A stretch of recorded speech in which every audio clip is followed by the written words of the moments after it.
નમસ્કાર મિત્રો, કેમ છો? ખલીલ ધન તેજવીની કલમે લખાયેલી એક અદ્ભુત રચના. વાત મારી જેને સમજાતી નથી એ ગમે તે હોય ગુજરાતી નથી. વાત મારી જેને સમજાતી નથી એ ગમે તે હોય ગુજરાતી નથી. ને ગુંજ તો મહેકની પ્રસરે છે બધે, ગુંજ તો મહેકની પ્રસરે છે બધે, પણ ફૂલોની રંગત ગઝલ ગાતી નથી. એ જ મિત્રો, એ જ મહેફિલ, એ જ સંગ, એ જ રંગ, એ જ મિત્રો, એ જ મહેફિલ, એ જ રંગ, એ જ સંગ હું નથી, છતાં એની ખોટ વર્તાતી નથી. અને મેં રખડવાનું તો ક્યારનુંય છોડી દીધું છે. મેં રખડવાનું ક્યારનુંય છોડી દીધું છે, પણ હજુ એ છાપ મારી ભૂંસાતી નથી.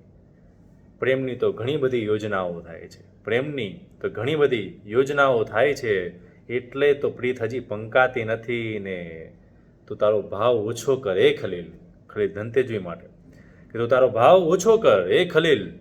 આ ભાવમાં ભલભલી ચોપડીઓ વેચાતી નથી, આ ભાવમાં ભલભલી ચોપડીઓ વેચાતી નથી. વાત મારી જેને સમજાતી નથી, ગમે તે હોય ગુજરાતી નથી. Thank you.